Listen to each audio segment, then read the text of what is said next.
আসসালামু আলাইকুম, তোমাদেরকে অনেক শুভেচ্ছা ফিএমআই ইউনিভার্সিটির পক্ষ থেকে। আমরা এখন আছি চ্যাপ্টার স্ট্রেট লাইন 3.d তে। তো এখানে আমরা একটা নতুন সমস্যার সামনে নিয়ে আসছি, দেখা যাক। ও পি কিউ আর এর স্থানাঙ্ক যথাক্রমে 0, 0, 3, 5, 2, 6 এবং xy।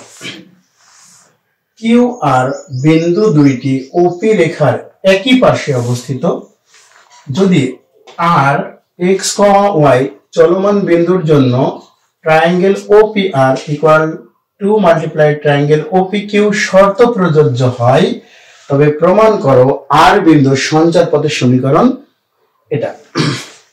তো এখানে আমাদের একটা অঙ্ক দেওয়া আছে, প্রথমে 4টা বিন্দু দেওয়া আছে, তার মধ্যে একটা চলমান বিন্দু আছে এক্স ওয়াই এবং সেই চলমান বিন্দুটা হলো আর। আরো একটা শর্ত দেওয়া আছে, সেই শর্তটা হলো এখানে বলতেছে কিউ এবং আর ওপি সরলরেখার একই পার্শ্বে অবস্থিত।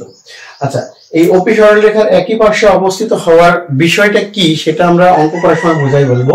তোমাদেরকে আপাতত একটা জিনিস বলে রাখি যে দেখো, এই দুইটা ত্রিভুজের ভিতরেই ওপি এই সরলরেখাটা আছে, দুইটা ত্রিভুজের ভিতরেই ওপি সরলরেখাটা আছে।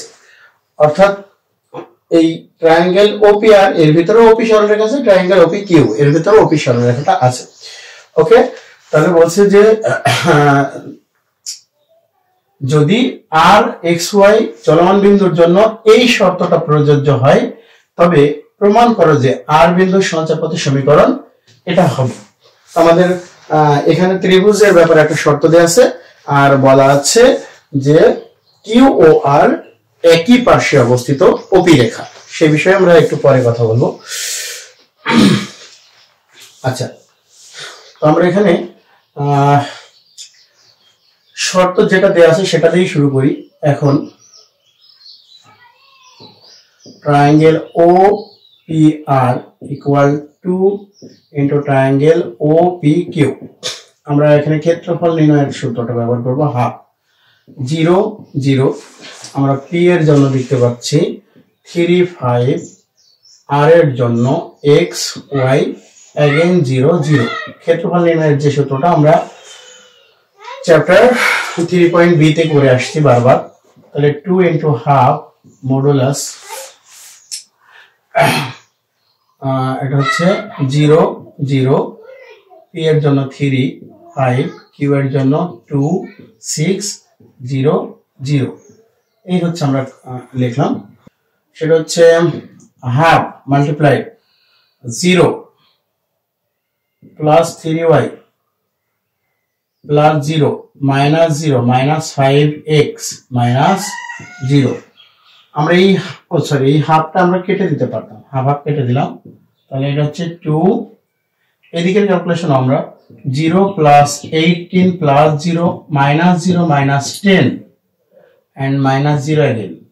ওকে, তাহলে আমাদের এটা চলে আসছে 3y মাইনাস 5x ইকুয়াল, এটা আসছে 8 multiply 2 16, so minus 5x plus 3y minus 16 equal 0। Finally আমরা লিখতে পারি 5x minus 3y plus 16 equal 0। এই হচ্ছে আমাদের সঞ্চার পথের সমীকরণ, যা ওই শর্তটা মেনে চলছে। তাহলে আমরা লিখবো এটি নির্ণয় সঞ্চার পথের সমীকরণ, এটি নির্ণয় সঞ্চার পথের সমীকরণ। আচ্ছা, তোমরা বুঝে গেছো এটা একটা সরলরেখা, যা একটি সরল রেখা। তাহলে এটাই নির্ণয় সঞ্চার পথের সমীকরণ, যে একটা সরলরেখা। তো আমি আগেই বলছি, বারবারই তোমাদেরকে বলে দিচ্ছি এই চ্যাপ্টারে, যে তোমরা যদি সঞ্চার পথের সমীকরণের নাম উল্লেখ করতে পারো করবা, আর যদি নাম উল্লেখ করতে না পারো তাহলে প্রয়োজন নেই, এটি নির্ণয় সঞ্চার পথের সমীকরণ বলে এখানে অঙ্কটা শেষ করে দিবা। আচ্ছা, তো এটাই ছিল আমাদের এই অঙ্কের সলিউশন।